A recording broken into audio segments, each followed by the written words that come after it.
Kinshasa na biso, réalité ya banaki, réalité ya banaki, réalité ya banakino.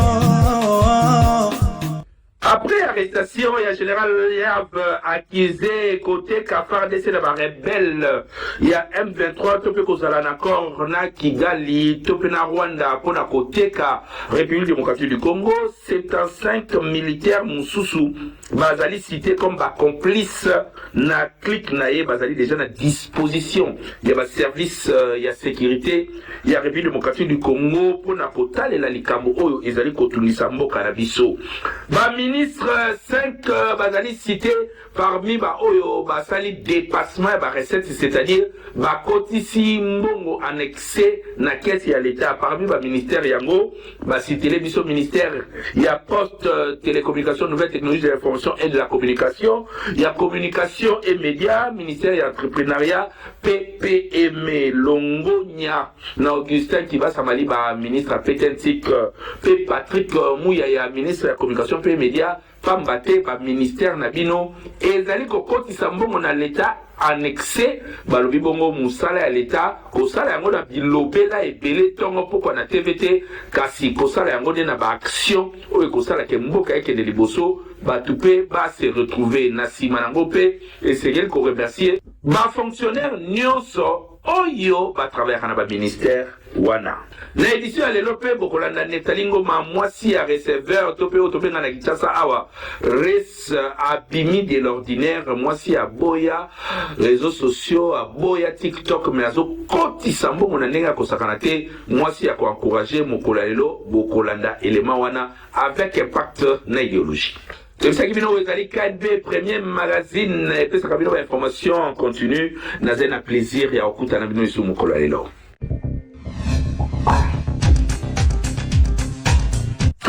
L'Assemblée nationale, Christophe Mbosso, Kodi Ampouanga, Aboy Kozongisa, gouverneur, gouverneur, c'est-à-dire, élu, député nationaux, Kassi, après, gouverneur, dossier na bango, balobi, Mbosso, afandeli yango, na, Moussousou, Longola, ki, mariage, mouchebe, kona, papi, nyango, bazali, kolela, butu, moi, papa Mbosso, Aboy, kozongisa bango selon ba média oyo ezali ko livrer ba information na rédaction na biso.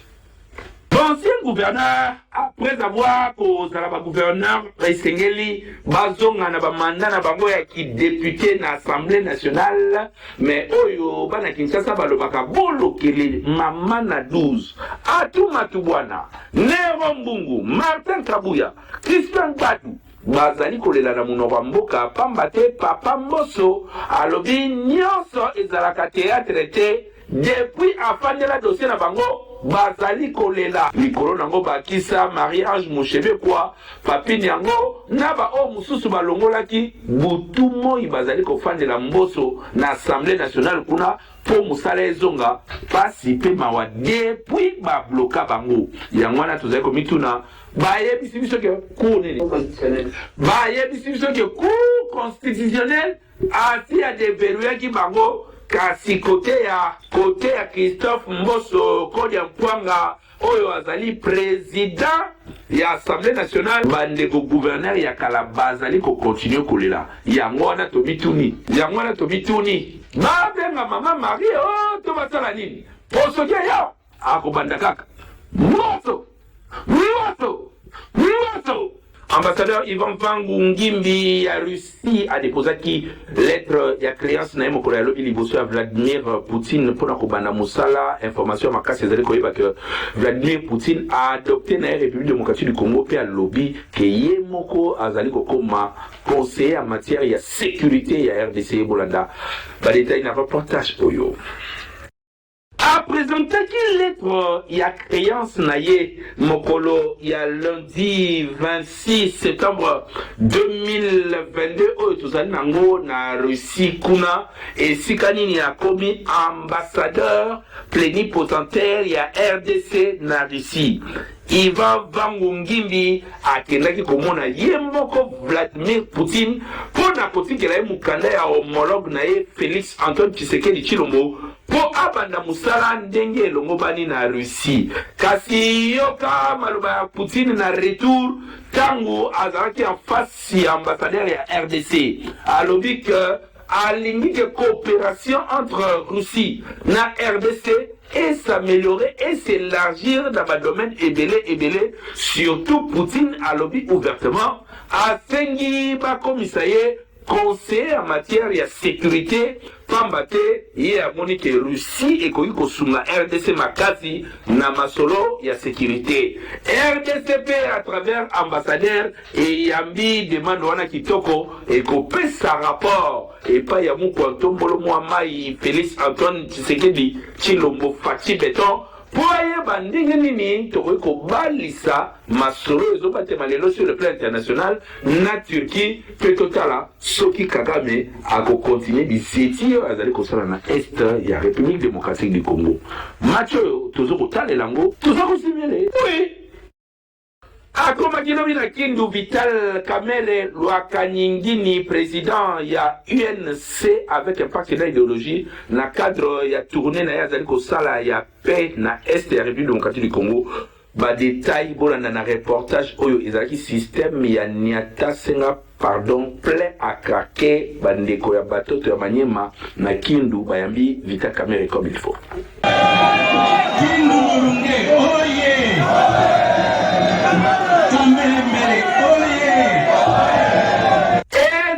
système ya benda boesimba boetika mutakota kanga kuna zwelaka lipapa nanga na ndenge ya kosakana te cheze amiye awa tozali na Kindu na province ya Manyema esika nini président ya UNC Vital Kamerhe achaki makolo na elobi na mama ya Mida ezalaki ya koyinda na ndenge ya kosakana te plein à craquer o ngai nde nazaka lidera Kindu o Kindu ezaka na maboko nanga botala makambo Vital Kamerhe asali na cadre ya caravane na ye ya paix oyo alobaki ke kimia esengeli ye renye na est ya République démocratique du Congo Vital Kamerhe abeti masolo ya kimia alakisi ke politiquement asalaka maseki te dossier ya M23 ba dossier mosusu ezali koleka na est ya République démocratique du Congo apasaki yango à peine fin elongo na bandeko ya Kindu batoto ya Manyema basepelaki komona Vital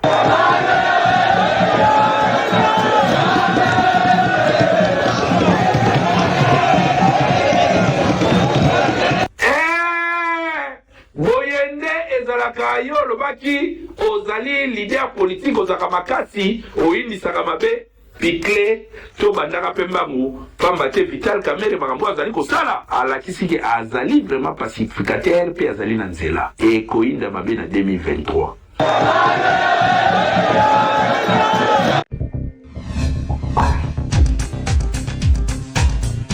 Texco ezali ko continuer ko servir ba congolais a elibino kaye yao na stylo simba avec impact na idéologie ba rentrée scolaire yango yo bana batanga kitoko souci ya kosunga mboka pe kosunga population congolaise kaka ndenge boyebeli société oyo ya monene na République démocratique du Congo Beltesco toujours pembeni ya population na ko accompagner bango na nyonso lelo lisusu ayeli bino ba kaye yao pona kelasi ya bana na biso classe ezali kozonga kala te awa na yango kimaka deja mbangu na ba magasin nyonso ya Beltesco oyebi ezali partout awa na Kinshasa na ba commune nyonso soko tuli magasin ya Beltesco ezali po osombela bana na yo ba fourniture scolaire ya qualité supérieure lokola ba cahier yao ba stylo simba pe ba cahier cartonné ya ba format nyonso ozana besoin ozwa ba cahier ya qualité pe ba stylo ya kitoko pona bana na yo année scolaire oyo bazala à l'aise kimambango na ba boutique ya Beltesco okozala desiti responsable bandeko nyonso basungaka bana po bazonga kelasi Beltesco komo mesano amemi bino bakaye kitoko babengi bakaye yau ya Beltesco oyo ezali bakaye réussite bakaye oyo mwana so akomeli yango akoechue te po ezali bakaye ya réussite bakaye oyo couverture ezali makasi bapapier ezali pembe ligne de page ezali kitoko epuis surtout beteni ezali sur kitoko makasi oyo ya magasin na biso ya Beltesco eza na zone na monene osomba bastock nyonso modiri okende bapoint de vente nyonso ya Beltesco l'intérêt à payer dans la succursale pourquoi pas à la Kinshasa na ba distributeur bosoma bakaye kitoko ezali bakaye ya oyo ya Beltesco et surtout stylo na biso ezali stylo simba ezopoa ezokoma bana balingi yango mingi bongo ekomi ya botangi yo moto kosala badon na baekole eya kosala baréservation na service commercial batuka bakosala les maisons à domicile tous à l'école avec les cahiers ya ou de la société Betosco et stylo kobosana te balobi tango ozali kosomba kaye yao vérifiez bien soki ezali na logo oyo ya Betosco po ba mwifi bazali ebele oyo bazali ko pirater yango donc soko sombi ya mwanza ekolia yo okoumela nango te po ekosenga obakisa mususu kasi soki osombi ya Betosco ozali mobimba ane mobimba bana bakotanga kitoko po bakaye na bango pe ba stylo na bango ezali ya qualité supérieure oyo tolobaki te tolobi Betosco vraiment mosungi ya mboka Kinshasa et l'équipe partout.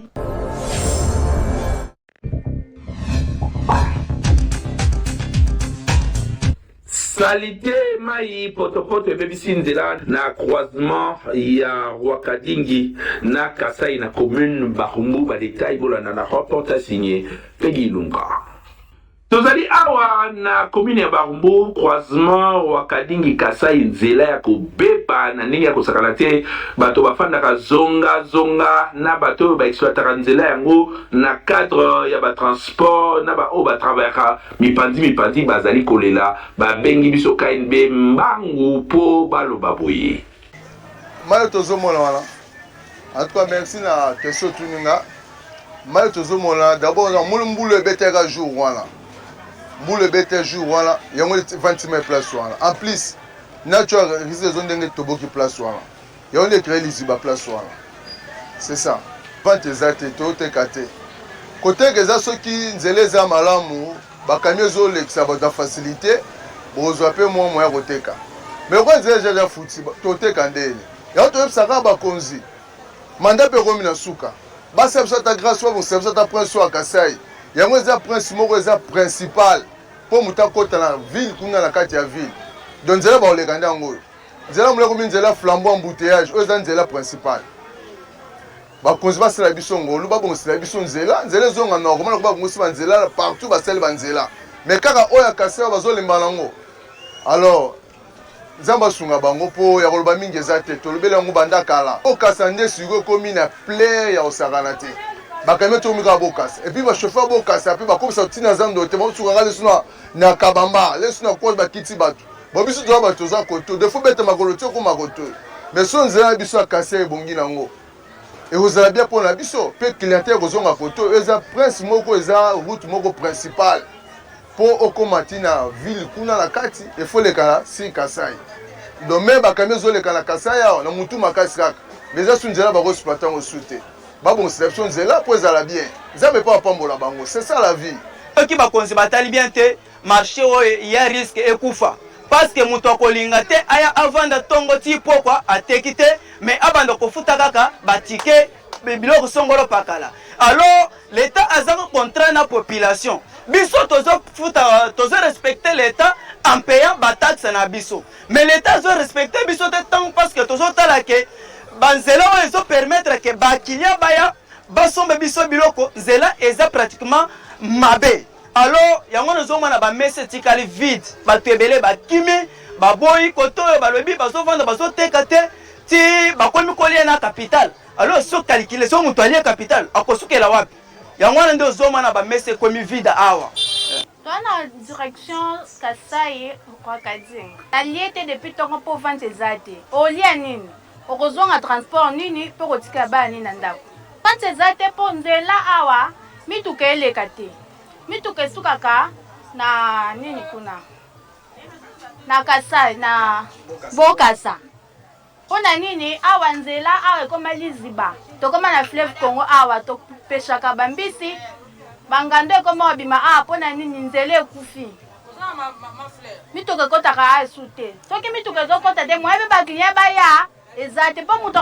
akiti kuna ya Bokasa po akota awa eza likambo eza mosika bato bakota lisu awa te nzala na nzala awa ndo okuti na monoko ekauki toza na grand marché bon awa toza na croisement Rwakadingi Kasai bon marché eza te parce que nzela mpe eza te kala nzela ezalaka bien bato banouta batiangu bauta bamwamba bazoya mpo basomba nini bilamba mais depuis nzela ekomi mabe bato donc ba marché comme peu kilo donc bato ba rater surtout so mbula ebeti donc moi bato ba ya ezati donc après to kota na mbula pe kala te to banda nango donc mystique tala yo moko moni circulation ezalité à route na maison bana tongo donc bato bazo ya te bon to yebisa ba konzi ba me un peu kota na nzela opo batala parler maté batala ba nzela donc ba mati ba transport ba ni ba député ba mbongo ba bongisa ba nzela to wana pemena o école ezalipe donc l'église pe ezali ambassade pe za place wana so ya Portugal donc baluka moi ba ya osani nga bongisa nzela awa ezali tire ya régie des zones de BBC Nzela boye makasi entre-temps tomituni gestion ya ville Jatiningo Bila babougumestre oyo tiasi yoto ya barumbu asalaka nini population bazali kolela butu moi mais bakonzi ebele matoyi batia bakoton ndenge tolobaki na ebandeli ya édition ya lelo kombo na ye Neftali Ngoma azali mwasi kasi receveur ya mwasi nano azala te azali kosala mosala avec impact na idéologie koleka mibali ebele élément obolandango malamu moka koswa na bamama surtout mama ya boye bamama ya boye ndenge tozali kolinga bamama ya TikTok to bamama ya Instagram bolanda nano mama oyo bozwa leson bomonaka vie ezali maseki te.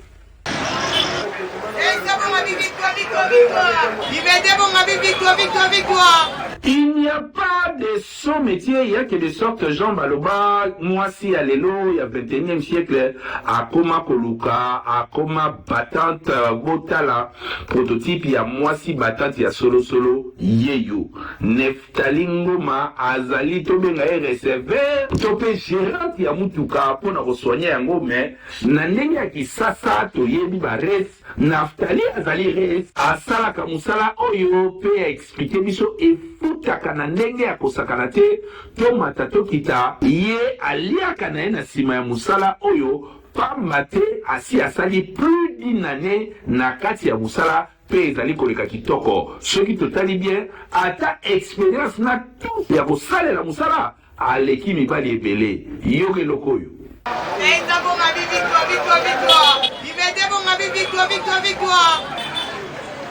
na bafa ya boye teste malamoko Naftali akoleka mibali ebele na musala oyo ya kiresi me totunaki ye question moko par rapport ya ndenge bandeko na ye ya basi misusu ya goigoi bamonelaka ye fainéantisme na ndako kaka kosenga ya dadi atindelanga 200 francs na bakisa na mbongo ya sucre akoki kopesa bango conseil nini na baoyo mpe bamitekaka moins cher na 2000 francs ake basali ye soki nini boyoka Naftali Ngoma conseil ya pesi bandeko na ye ya basi ai kombo na nga Neftali Ngoma na uti matadi na wasenga na basi ebele ba oyo bayebi te misala naleki akenda koteka nzoto na 2000 aya kabula ne na ka ya nango mosala suka nango mpe ozwi mwa eloko me basi ebele bakokaka te bamonaka nyonso grave azela mwa mobali apesa ye mbongo nga bongo te na umela mwa na ka nasali inane donc ya mosala so na silisi suka nango mpe nazwaka mwa mbongo bamakanisaka eloko yaka te me eloko ezali so oyo bakumbaka batransport nayebi te so mpe babanda boye ngai nasengaka ke un jour lobilobi nabima chauffeur oyo nabayina na mondaki receveur un jour nga moko nasimba vola nga mona sepeli ndenge ye moko azwi ngai mpo azali na bareceveur mosusu bareceveur bando kosa ye azwi nga moko mwana na ye tofanda tosala ngai na ye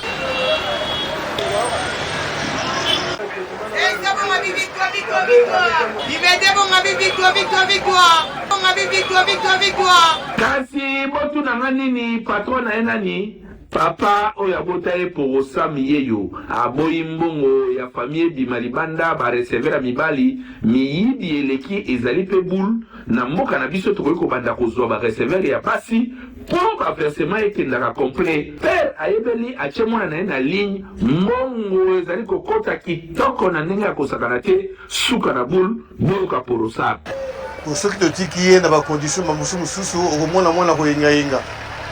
na bisika yengayenga te nabendaki ye pembeni na ngai nalukaka kokakadre ye azala na formation koteki receveur ya sesili donc 2023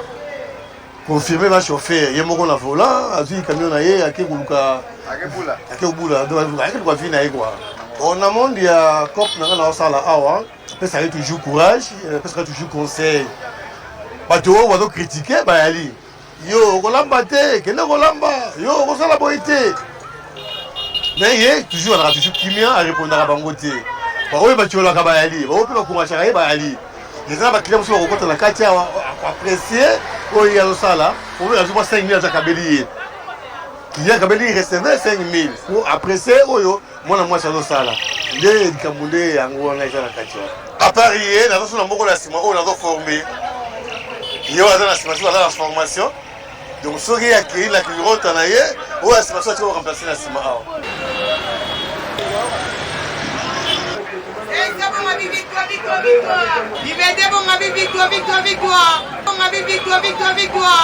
Objectif ya Naftali Ngoma ezali kokoma chauffeur na kanisa ba centre oyo eformaka batu botala moto bokoki koforme ye yo azali na potentialité alingi asala mosala oyo ya kichauffeur na ndenge ya nzela avec impact na idéologie na ndenge ya kokumba lokwa basi ya fierté. En tout cas mama mokako swa Naftali Ngoma, félicitations na yo pamba te basi ebele makanisi kaka soki ozali kolakisa mokongo na TikTok kobina tongo pokwa kofinga batu yango nde vie ya kilelo. Mais oyo yo ozali kosala o démontrer que mwasi akoki kosala pe kosunga libota na ye, pourquoi pas kosunga bandeko o bazali pembeni na ye. Longonya mama abetaka mosala na ndenge ya kosakana te resi ya solo solo.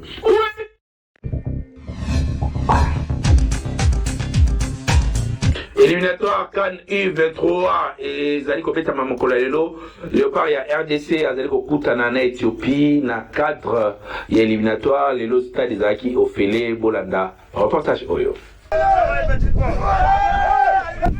Na cadre, il y a éliminatoire, il y a CAN 2023. RDC Léopard ezali kobeta contre Éthiopie na cadre ya I23 mokolo na stade des martyrs na tangu tozali kosala édition oyo match ezali kobeta avec impact na idéologie basengali ba congolais bakende kokota na stade des martyrs ofele gouvernement etie match wana ofele tokanisa ke ti esila RDC a kobeta filmu comme d'habitude pambate ba équipe ya RDC surtout ba Léopard ya RDC na ba domaine nyonso ba pesa bango filmu ya mike pour cela côté de l'équipe moko boye lokwa ba Éthiopie boye a niqué filmu a kelala totala ngolobi oui alobi ba match na ya CAF a kobeta yango nyonso na Kinshasa. Lupopo alobi akoyambana na Lubumbashi te kasi ba équipe oyo akokutana bango match ekobeta makaka awa na ville province ya Kinshasa. Toyebite soki Lupopo akimi tricage eleki na Katanga kuna Lupopo ba match nyonso oyo ekobetama na cadre ya CAF alobi akobanda koyambana ye na Kinshasa na Katanga te eloko nini etindi bango basala yango. Est-ce que ezali ba raison technique to logistique raison oyo epusame clairement eyebani te kasi Lupopo bakoyamba ba adversaire na bango awa na ville province ya Kinshasa. Makambo ya bale ezaka na makambo ebele ntango mosusu écran prophétique nde esengaki bongo Lupopo ayamba ba adversaire na ye awa na Kinshasa. Totala ntango mosusu Lupopo kokende musika oui.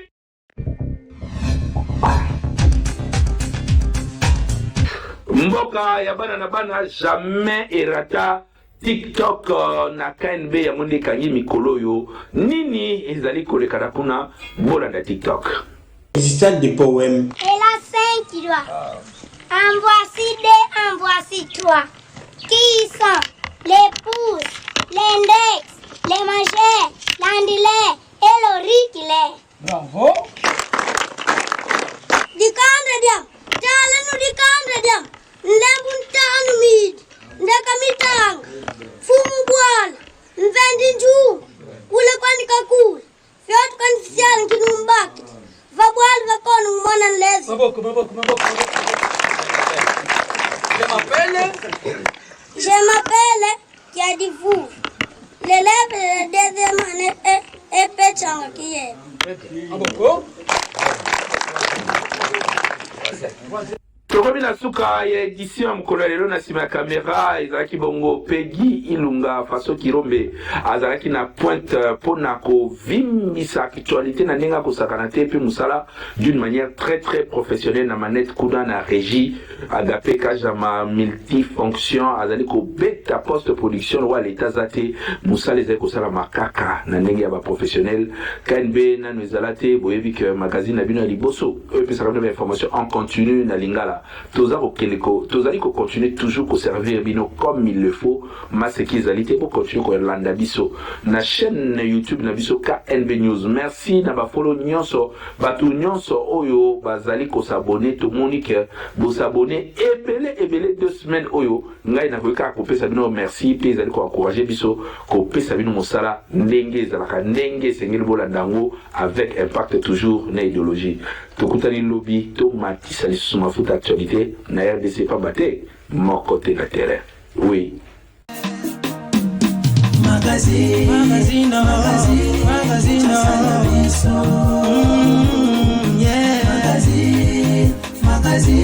Kinshasa na biso réalité ya bana ki réalité ya bana kino